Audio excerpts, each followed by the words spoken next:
అందరికీ నమస్కారం. Welcome to the channel మనం టీవీ. నేను మీ పవన్ బేస్వాడ. గత వైసీపీ ప్రభుత్వంలో విద్యార్థుల కోసం, చదువుకునే యువత కోసం మా ప్రభుత్వం అది చేసింది, ఇది చేసింది, ఫీజు రియంబర్స్మెంట్ సకాలంలో చెల్లించింది, విద్యార్థులకున్న బకాయిలను కరెక్ట్ టైంకి చెల్లించడం వల్లనే విద్యార్థులు తమ చదువుకు ఆటంకం కలగకుండా వారి వారి విద్యా సంవత్సరాన్ని పూర్తిగా క్లియర్ చేయడం జరిగిందని చెప్పి చెప్పుకుంటున్న వైసీపీ ప్రభుత్వం అసలు గత ప్రభుత్వంలో వారి కోసం చేసిన చర్యలేంటి, పెండింగ్ బకాయిలను ఎంత ఉంచిపోయింది, ఇప్పుడు అధికారంలోకి వచ్చిన తర్వాత కూటమి ప్రభుత్వం వాటి కోసం ఎన్ని నిధులు కేటాయించింది, దీని గురించి పూర్తిగా విశ్లేషించే ప్రయత్నం చేద్దాం. మనతో పాటు అందుబాటులో ఉన్నారు సీనియర్ జర్నలిస్ట్ లలిత్ కుమార్ గారు. నమస్కారం అండి. వస్తే పవన్. ఈరోజు వైసీపీ ప్రభుత్వం యువత పోర్ అని చెప్పేసి ఒక ప్రోగ్రాం కండక్ట్ చేస్తుంది. అసలు అది సమంజసనీయమేనా? గత ప్రభుత్వం విద్యార్థుల కోసం చర్యలు ఏంటి, ఆ పెండింగ్ నిధులేంటి, ఈ రోజు ప్రభుత్వం వచ్చిన తర్వాత వారి కోసం ఆ పెండింగ్ బకాయిల్ని ఎంతవరకు క్లియర్ చేసింది, దానికి సంబంధించిన పూర్తి డీటెయిల్స్ ఏంటి సార్? పవన్, ఇక్కడ గత జగన్మోహన్ రెడ్డి గవర్నమెంట్ ఈ స్కూల్ ఎడ్యుకేషన్కి సంబంధించి, కాలేజ్ ఎడ్యుకేషన్కి సంబంధించి, ఈ ఫీజు రియంబర్స్మెంట్కి సంబంధించి కొన్ని వేల కోట్ల రూపాయలు పెండింగ్ పెట్టిపోయింది. అప్పట్లో విద్యా సంస్థలు కానీ వీళ్ళు ఏం చేసేవాళ్ళంటే, ఏదైనా అడిగితే కనుక విద్యాసంస్థల యాజమాన్యాలను బెదిరించేవాళ్ళు, భయపెట్టేవాళ్ళు, దాడులు చేయించేవాళ్ళు విద్యాసంస్థ మీద. అప్పట్లో యాజమాన్యాలు కూడా కక్కలేక మింగలేక ఏమి అనలేక, మనం గట్టిగా అడిగితే మన మీద దాడులు చేయించి మనల్ని ఇబ్బంది పెడతారనే ఉద్దేశంతో కొంతమంది, అట్లాగే ఎక్కువ సంఖ్యలో రెడ్డి సామాజిక వర్గానికి సంబంధించిన ఇంజనీరింగ్ కాలేజీలు కానీ మిగతా కొన్ని విద్యాసంస్థలు కూడా ఉన్నాయి, వాళ్ళు కూడా చాలా ఇబ్బంది పడ్డారు. రెడ్డి సామాజిక వర్గానికి సంబంధించిన వాళ్ళు కూడా ఇట్లా కొంతమంది ధైర్యం చేసి న్యాయస్థానాలకు వెళ్ళారు. న్యాయస్థానాలకు వెళ్ళి ఆర్డర్లు తెచ్చుకున్నా కూడా ఆయా విద్యా సంస్థలను, యాజమాన్యాలను, వాళ్ళ వ్యాపారాలను కూడా ఇబ్బంది పెట్టారు. అంటే అప్పట్లో గవర్నమెంట్లో ఏది మేము ఇచ్చినప్పుడు తీసుకోవాలి, నువ్వు పిల్లల్ని అడగకూడదు, ఇతను ఇవ్వడు, పిల్లలను అడగనివ్వడు. అప్పులు తెచ్చి విద్యా సంస్థలు నడిపిన సంఘటనలు చాలా ఉన్నాయి గత 5 ఏళ్లలో యాజమాన్యాలు. అవును. అట్లా జగన్మోహన్ రెడ్డి ఏం చేశాడంటే, ఇప్పుడు మీకు చెప్తాను, లాస్ట్ ఇయర్ ఇతను ప్రభుత్వం దిగేసరికి ఎన్ని కోట్ల రూపాయలు స్కూల్ ఎడ్యుకేషన్లో అప్పులు పెట్టిపోయాడు, హైయర్ ఎడ్యుకేషన్లో అప్పులు పెట్టిపోయాడు నేను చెప్తాను. Okay sir. Jaganmohan Reddy school ఎడ్యుకేషన్లో గుడ్లు ఉంటాయి, ఆ గుడ్ల మీద కూడా జగన్మోహన్ రెడ్డి బొమ్మ వేసుకునేవాడు, స్టిక్కర్. గుడ్లకు వచ్చేసి 200 కోట్ల రూపాయలు అప్పు పెట్టిపోయాడు. చిక్కీస్ ఉంటాయి పిల్లలకి ఇచ్చేటి ఎనర్జీ కోసం 60 కోట్లు. ఆయాలు, నైట్ వాచ్మెన్ల జీతాలు 65.21 కోట్ల రూపాయలు బ్యాలెన్స్. క్లీనింగ్ మెటీరియల్స్కు 22 కోట్లు ఇవ్వాలి. అడిషనల్ మెనూ కోసం 3,90,00,000 ఇవ్వాలి. మొత్తం బ్యాలెన్స్ స్కూల్ ఎడ్యుకేషన్లో 352 కోట్లు బ్యాలెన్స్ పెట్టిపోయాడు. ఇవ్వాల వాళ్ళకి సెగ్మెంట్ల వారిగా చూస్తే అవి టోటల్గా 350 కోట్లు. అట్లాగే మన ఫీజు రియంబర్స్మెంట్, దానికి సంబంధించి ఫీజు రియంబర్స్మెంట్ వచ్చేసి 2,832 కోట్లు. దీంట్లో నెక్స్ట్ వచ్చేసి వసతి దీవెన అని ఒకటి ఉంది. అవును.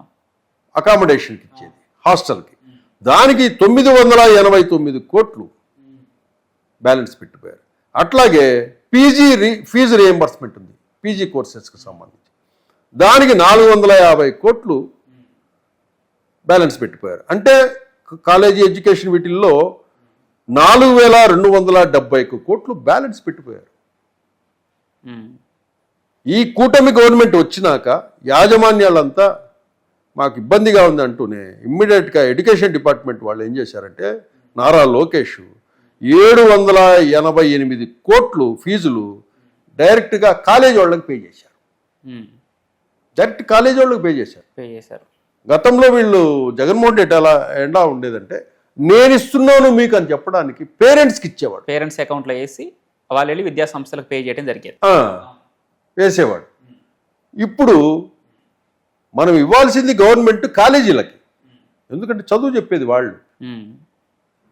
మధ్యలో ఈ పేరెంట్స్ ఇవంతా లింక్ ఉండకూడదనే ఉద్దేశంతో డైరెక్ట్గా మేనేజ్మెంట్స్కి ఇచ్చేవాళ్ళు. నారా లోకేష్ ఇచ్చాడు, 788 కోట్లు ఇచ్చారు. ఇది ఎవరిది మిస్టేక్ అనుకోవాలి ఇప్పుడు? జగన్మోహన్ రెడ్డి తప్ప, కూటమి గవర్నమెంట్ తప్ప? ఎందుకంటే గత ప్రభుత్వంలో విద్యార్థుల తల్లిదండ్రులకి ఏదైతే డబ్బులు ఇవ్వడం జరిగిందో విద్యా సంస్థలకు పే చేయాల్సిన అమౌంట్ అది వారి వారి అవసరాలు వాడుకొని విద్యా సంస్థలకు అలా కూడా కొంత లోటే ఏర్పడేది. అవును, వాళ్ళు ఏం చేస్తారంటే బ్యాంకులో డబ్బు పడితే ఏదన్నా ఇంటికి సంబంధించిన అవసరం అనుకుంటే మళ్ళీ కడదాంలే, నెక్స్ట్ మంత్ కడదాంలేనో అది వాడేస్తారు. అదే జరుగుతుంది చాలా. వాడేసిన తర్వాత మేనేజ్మెంట్స్ కాలేజీ వాళ్ళు అడిగినప్పుడు ఆ సమయానికి ఉండదు. ఆ సమయానికి ఉన్నప్పుడు ఏం చేస్తారంటే వాళ్ళు వడ్డీలకు తెచ్చి కాలేజీలు నడిపే పరిస్థితుల్లో యాజమాన్యాలు ఉన్నాయి. అప్పట్లో వాళ్ళు గట్టిగా అడిగితే ప్రభుత్వం నుంచి చర్యలు, ప్రభుత్వం నుంచి మీరు పిల్లల్ని వేధిస్తున్నారు అని అంటారు. అవును, అట్లా యాజమాన్యాలు కూడా చాలా ఇబ్బందులు పడ్డారు. చాలా ఇబ్బందులు పడ్డాయి. అవును, యాజమాన్యాలు కూడా అంటే మనం ఒకసారి యాజమాన్యాలు అంటే వాళ్ళు ఏదో డబ్బులు సంపాదన కోసమే కాలేజీలు పెట్టినట్టు మామూలుగా అనుకుంటారు అందరూ. వాళ్ళ ఇబ్బందులు ఎవరికి తెలియవు. వాళ్ళని అందరూ బెదిరించే వాళ్ళే, స్కూళ్ళు యాజమాన్యాలను, కాలేజీ యాజమాన్యాలని. ఫీజు అడిగితే ఒక బాధ, అడగకపోతే నేను ఇన్స్టిట్యూషన్ రన్ చేయలేను. పోనీ గవర్నమెంట్ను అడుగుదామంటే గత 5 నెలల్లో గవర్నమెంట్ అడిగితే ఇచ్చినప్పుడు తీసుకోవాలా. మనం ఏదైనా ప్రశ్నించినా ఈ కాలేజీని, స్కూళ్ళని ఇబ్బంది పెట్టేవాళ్ళు. అట్లా నడిచింది.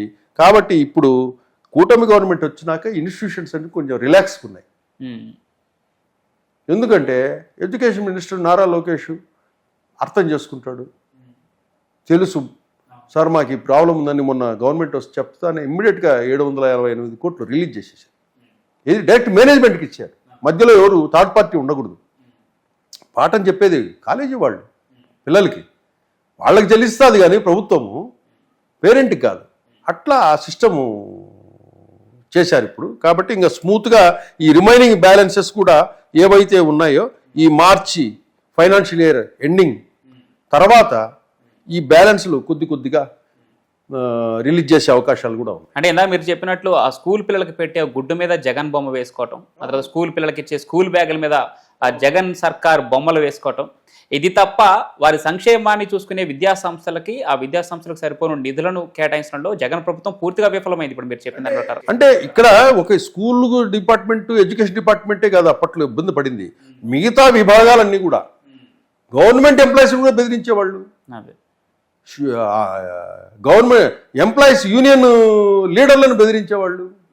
అందరినీ బెదిరించే చేశారు. నోరెత్తకూడదు అనే రకంగా ప్రవర్తించారు. కాబట్టి ఈరోజు వీళ్ళ ఆ రోజు ఏవైతే చేశారో ఈ రోజు శిక్ష వీళ్ళు అనుభవిస్తున్నారు జగన్మోహన్ రెడ్డి. అదొక నిరంకుశ పాలన అలాగా అయిపోయింది. ప్రతి డిపార్ట్మెంట్లో అసలు బెదిరింపులు ఎదుర్కోండి డిపార్ట్మెంటే లేని రకంగా అయిపోయింది. అవును, కాబట్టి రాబోయే రోజుల్లో ఇంకొద్దిగా ఎడ్యుకేషన్లో ఇప్పుడు ఎడ్యుకేషన్ వింగ్కి సంబంధించి డెవలప్మెంట్స్ కూడా కూటమి గవర్నమెంట్ బాగా చేస్తుంది. అలాగే అమరావతికి కూడా మంచి నెంబర్ ఆఫ్ ఇన్స్టిట్యూషన్స్ కూడా వస్తున్నాయి. అవును, అమరావతికి ఇన్స్టిట్యూషన్స్ వస్తున్నాయి. ఇంకా రేపు నెలలో వర్క్లు కూడా మొదలు పెడతారు. టెండర్స్ కూడా పిలుస్తున్నారు. టెండర్స్ పిలిపించేసి ఫండ్స్ కూడా రెడీగా ఉన్నాయి వీళ్ళకి. ఇమ్మీడియట్గా అమరావతిని కన్స్ట్రక్షన్ స్టార్ట్ అవుతుంది. నెక్స్ట్ చూడాలి ఎలా ఉంటుందో Pawan. Right. Thank you sir.